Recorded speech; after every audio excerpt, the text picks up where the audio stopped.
झांगुर बाबा के बाद अब आगरा में भी एक बड़े अवैध धर्मांतरण गिरोह का पर्दाफाश हुआ है। ये गैंग झांगुर बाबा से भी खतरनाक निकला। ये गिरोह कनाडा, यूएसए और खाड़ी देशों से फंडिंग प्राप्त कर रहा था। गोवा की आयशा नामक महिला इस फंडिंग को गिरोह के अन्य सदस्यों तक पहुंचाती थी। आगरा में धर्मांतरण का एक और बड़ा सिंडिकेट उजागर हुआ है। डीजीपी राजीव कृष्ण ने बताया कि आगरा पुलिस ने 6 राज्यों में दबिश देकर अवैध धर्मांतरण में शामिल 10 लोगों को गिरफ्तार किया है। ये रैकेट नाबालिग लड़कियों को लव जिहाद में फंसाकर उनका जबरन धर्म परिवर्तन कराता था। इस गिरोह के काम करने का तरीका आतंकी संगठन आईएसआईएस के तौर तरीकों से मेल खाता है। जांच में इसके तार एसडीपीआई और पाकिस्तान की खुफिया एजेंसी आईएसआई से भी जुड़े पाए गए हैं। अब तक ये गैंग सैकड़ों युवतियों का धर्मांतरण करा चुका है। जांच में सामने आया है कि इनके अलग अलग मॉड्यूल काम करते थे।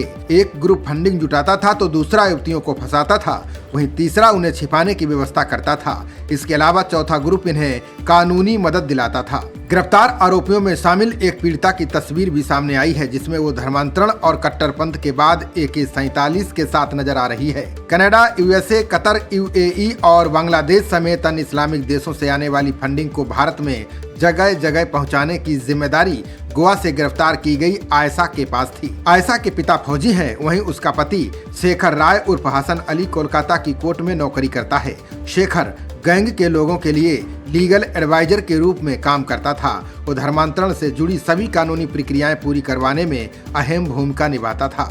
देश के अलग अलग राज्यों से लड़कियों को विभिन्न रूट से दिल्ली पहुंचाया जाता था। उसके बाद वहां से उन्हें दूसरे राज्यों में भेजा जाता था। पुलिस पड़ताल में ये सामने आया है कि कनाडा से सैयद दाऊद अहमद तमाम देशों से आई फंडिंग को आयशा को भेजता था। आयशा गैंग के बाकी लोगों को फंड बांटती थी। पुलिस सैयद दाऊद अहमद के बारे में जानकारियां जुटा रही है। कोलकाता से गिरफ्तार ओसामा लड़कियों के ब्रेन बॉस में अहम भूमिका निभाता था।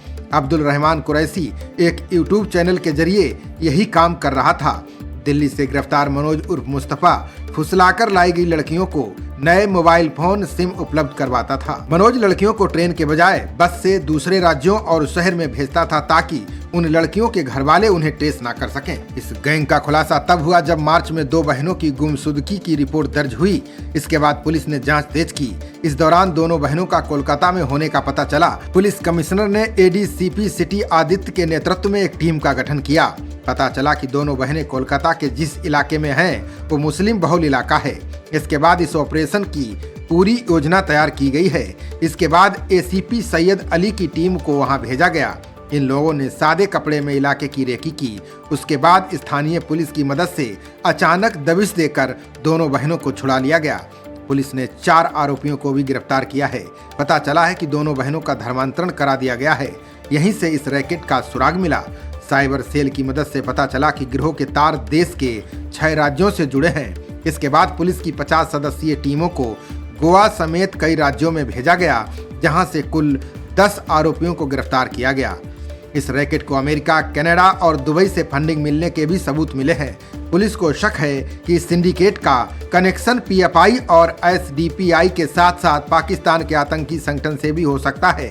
गैंग के मास्टरमाइंड के गिरफ्तार होने के बाद पुलिस अब इस नेटवर्क से जुड़े बाकी सदस्यों की तलाश में जुटी है।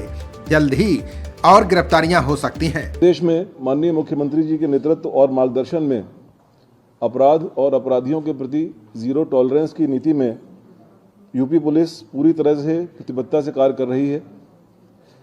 जीरो टॉलरेंस की इस नीति के तहत ही उत्तर प्रदेश पुलिस ने न केवल 25 करोड़ लोगों की सुरक्षा उपलब्ध कराने की, बल्कि सभी पर्व और त्योहारों को शांतिपूर्वक संपन्न कराया है और कराने में सक्षम है। सरकार के इन प्रयासों के क्रम में कुछ विशिष्ट चुनौतियां हैं, जिनका सामना करने के लिए उत्तर प्रदेश पुलिस ने एक मिशन अस्मिता लॉन्च किया था, जिसमें पूर्व में अवैध धर्म परिवर्तन के सिंडिकेट के कुछ अभियुक्त गिरफ्तार किए गए थे। इसमें मोहम्मद उमर गौतम, मुफ्ती जहांगीर आलम कासमी, इनको एटीएस ने गिरफ्तार किया था। इसी क्रम में हाल में झांगुर बाबा उर्फ जमालुद्दीन उर्फ जलालुद्दीन के अवैध धर्म परिवर्तन के सिंडिकेट को भी उसको पर्दाफाश किया गया। एसटीएफ के द्वारा और एटीएस के द्वारा उसकी इन्वेस्टिगेशन जारी है, जिसमें कई चौंकाने वाले तथ्य सामने आए हैं।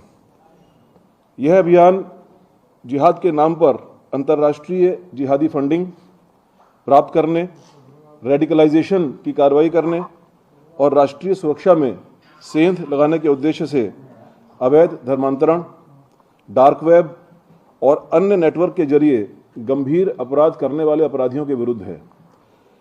इसी कड़ी में जनपद आगरा में हाल में ही एक उल्लेखनीय कार्य किया गया है, जिसके बारे में अभी कमिश्नर पुलिस आगरा डिटेल में बताएंगे। इस